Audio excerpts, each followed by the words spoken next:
Back for another webinar. I'm Pamela D Wilson, caregiving expert advocate, your speaker. I'm your host and your guide for this webinar. We're going to talk about learning about care needs to minimize frailty and health declines.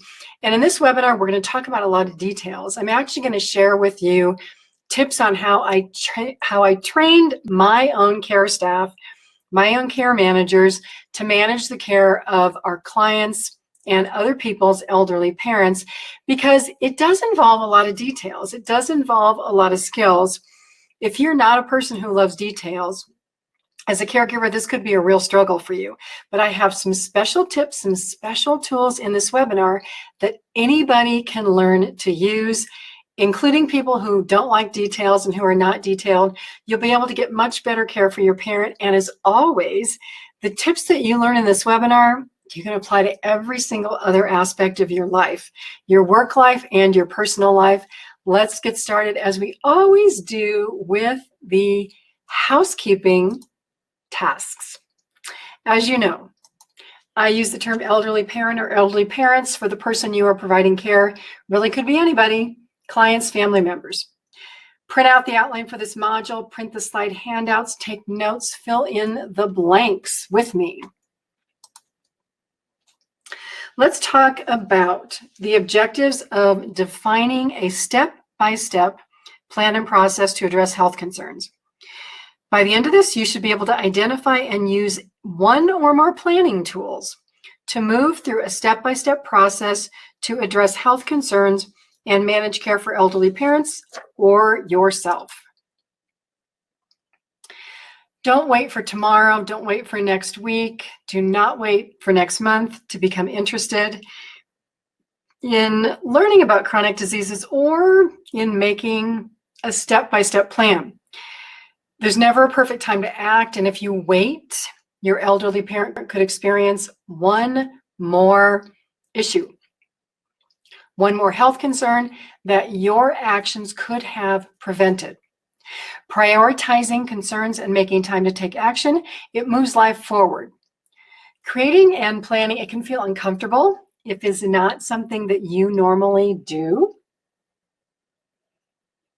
So many people don't plan their lives. They don't plan their work life or their personal life, and that's okay. We can go through life without a lot of plans. But when health issues arrive, when care issues for elderly parents become our responsibility, learning how to plan, having a plan, taking action becomes our responsibility. And when caregivers are uncertain or doubtful, or they're thinking, I don't know if I can do this, I don't know if I can learn that, you know what happens? We procrastinate. We don't do anything. So let's talk about Parkinson's Principle. This is one of my favorite principles, and you might think that it relates to Parkinson's disease. It does not. It is a very simple technique for creating processes and step-by-step plans, and we'll kind of talk about both sides of this. So in simple terms, Parkinson's Principle means that time grows, it expands to the deadline that you give yourself to complete a project. So let's say, for example, for me today, I'm recording webinars. My goal is to get a certain number of webinars recorded so that I can add them to the courses. Now, I could say I have to have it done by 2 o'clock, or I have to have it done by any time today, as long as I get it done today. So what do you think happens? If I say that I'm going to get it done by 2, it's done by 2. If I say anytime today, I could be finishing at 11:59 p.m. tonight. How many of you remember having term papers or school projects where you procrastinated until the absolute last minute? How many of you procrastinate today in your work projects? The example that I use a lot with my staff is doing laundry, because it's an easy one. So if you're home, it can take you all day to do 2 or 3 loads of laundry. If you're not efficient and you're not watching the beginning and the end cycles of the washer and the dryer, you could start at 8 o'clock in the morning and it's 8 o'clock at night and you're not even finished yet because you got distracted. Maybe you ran out to do some errands. The laundry sat in the wash. It never got in the dryer. We can complete projects in the time we set if we put our minds to it. We have to make time the constraint. We have to say, by this date, by this time, I will have this done. So if you look at the graphic over here, and I'm going to actually look at the slide, so I apologize for not looking directly at you. But if you look at the graphic, it says, beat Parkinson's law by limiting the time it takes to complete a task. So don't give yourself an hour if it takes 10 minutes. Give yourself 10 minutes and play a beat the clock game. Set a timer on your cell phone. See how quickly you can get it done. You will amaze yourself. Number 2 is to break down a task. So what is it that you have to do to get this done? It could be grocery shopping. Well, I need to look at what my parents have in their cupboards, ask them what they want for a meal, figure out what I need for those meals, write down the recipes, go to the grocery store, bring the groceries back. Getting feedback early. So this relates to when you're working with a team or you're working with other people, and there's somebody who's leading the group or guiding the group. So in your care situation, if you are the primary caregiver and you have brothers and sisters and you're giving them tasks, what you want them to do is come back to you if they hit a snag in that task and say, ooh, this didn't work out the way I thought. I need more time, or this is not going to work out at all. We got to totally revise this process. So you continually want feedback from others and to give yourself feedback. How many times do you overestimate the time it takes you to complete something? You think you can get it done in 3 hours, and like 3 weeks later, you're still not done with it because something happened and you got stuck and you couldn't move past that point. Happens all the time in caregiving. And minimizing distractions. Turn off your cell phone, turn off the music, put yourself in your office, lock yourself in a room, focus on the task that you are doing and nothing else but the task. Let's talk about another technique. It's called the Pomodoro Technique. And these techniques, you can research them on the internet, find more information. They're not things that I developed. I'm using techniques developed by people who were highly time efficient, and I've used them throughout my life. So the Pomodoro Technique is a simple technique for identifying problems and looking at next steps. Here's how it works. Again, you can apply this to any area of your life, not only caregiving. You set aside 25 minutes to identify a problem. Similar to the Parkinson's Principle, you figure out what steps you need, whether it's researching, writing down step-by-step activities to get you through it. And again, like the last thing on the Pomodoro Technique, focus. No texting, no answering your phone, no looking at your phone, no checking email or social media. Turn off all those bells and notices that distract your attention and just focus. By using the Pomodoro Technique of creating 25 minutes of focus time, you'll learn how to train your mind, how to hold your attention on a single project, which is huge if you are a person who continually multitasks, or you get easily distracted, or your mind is chasing that next shiny object and you just can't focus on what you're doing. Train your mind to do this for 25 minutes. Then at the end, you get a 5-minute mental break. Do whatever you want. Check your email, check your text, check whatever. But the idea is, as you create your plan of attack, you also want to make sure that you're reasonable with the time that you need to complete the project and what you expect from that result. You want to make sure that you're drawing out or outlining something that you can accomplish so that you feel good about it. Project planning, if it's not in your routine, you may have more of a process and trial and error because you don't have a lot of experience with it. And in those cases, it's really easy to overschedule our time and think that we can accomplish much more in an hour, in several hours, or a day. The amount that we accomplish is directly relatable to what? What do you think? It's our own ability to focus, our own ability to shut everything out and just do this one thing with multiple steps for a period of time. If you're not a focused person, you might look back and you might be really disappointed with your progress, but keep trying it. It works. There is such a tendency for all of us to create these big goals that we drop in a day or two because we feel discouraged that we can't get there. Sometimes reaching those goals, it's a process. It takes more time than we imagine.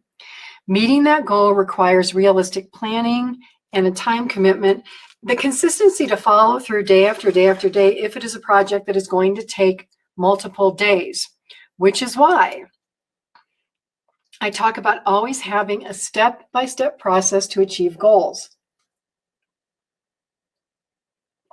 So here's how we take this to the next step. Create a step-by-step process for a project that you can implement every day and every week for 30 days and then for the next 30 days. And maybe it is managing your parents' medications that you order them and you go over there once a week and you fill the boxes and you make sure they're taking the meds. Then you're doing some other things at your parents' house. You want to review your project and your progress every week to see what's working and, more importantly, what isn't working. If you're not hitting the goal, why are you not hitting that goal? Don't feel bad. Don't beat yourself up. Something's not working. There's a gap there. Reviewing that progress will allow you to readjust your schedule to reach the goal that you set. So here's some examples of goal setting relating to the care of an elderly parent. Grab your pens and write these down. So it could be investigating and learning about a health condition, like the example that I provided for type 1 diabetes. Pick a condition and research it, find out about it for 30 days, and then look back and think, oh my gosh, look at all that I know today that I didn't know 30 days ago. And look at how I can help my parent way better than I could 30 days ago. Another simple project, visit a parent, prepare a week's worth of meals for them during a period of 4 hours, wrap them, freeze them, set them up for leftovers. We talked about setting up medication boxes that require, you have to create a medication list, schedule the times that the medication should be taken, how often can you order it, pick it up at the pharmacy, visit the home of your elderly parents, and set up the meds. Another project might be information gathering. So you worry about your parent going to the emergency room, especially if you're not available, if they have ongoing health concerns. So what can you do? You can create an emergency packet or an emergency kit to go with your elderly parent. What does that look like? Well, what do you think it looks like? You would have an envelope with maybe a list of their medications, maybe a recent printout from a doctor appointment that has all of their health conditions, your contact information, a copy of their DNR, their living will, their medical and financial power of attorney. Are you following me here? You're thinking about ways to make unexpected situations easier, and you're also planning for the unexpected. You can do this. It's easier than you think. So all of these caregiving routines that you're thinking about, they can reduce stress. All of these simple tasks benefit from planning and organization. By identifying step-by-step processes, you can schedule your time rather than worry about how you are going to get all of these tasks finished. Planned tasks will become routine. You'll know how to do them. You'll have a system. They'll become routine instead of stressful or frantic. You'll feel more in control of your caregiving life. The health and well-being of your elderly parent and your health will benefit from you taking interest, from planning, from becoming more organized. You can do this. In summary, you want to prioritize tasks in the order of importance or time sensitivity. Develop a plan of attack using the 25-minute Pomodoro Technique. If you need more time, take another 25 minutes, take another 5-minute break, and continue and come back to it for another 25 minutes. But according to the Parkinsons Principle, give yourself a deadline, a date and a time deadline, so that you don't keep pushing it forward and procrastinating. These are techniques that you can use in all areas of your life. Use the stopwatch on your cell phone, the clock on your computer, even a kitchen timer. You need a little bit of structure and you need focus to be able to succeed.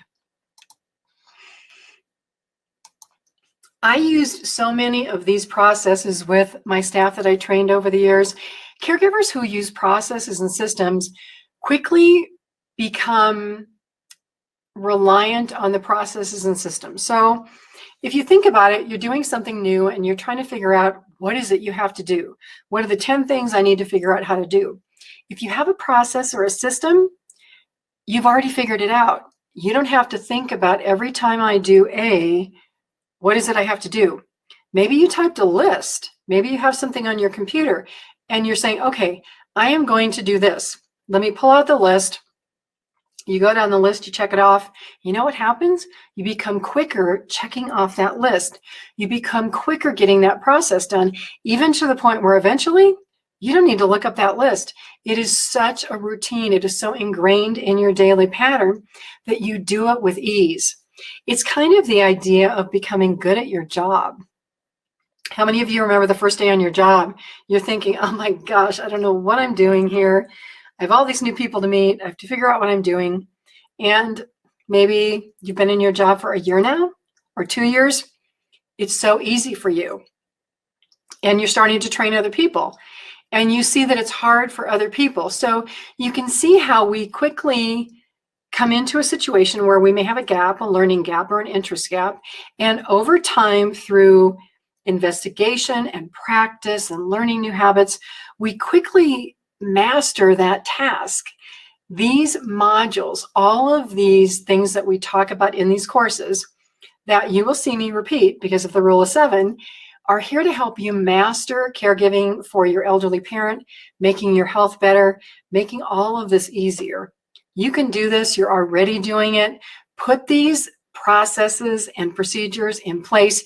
Create a step-by-step process for almost everything that you have to do.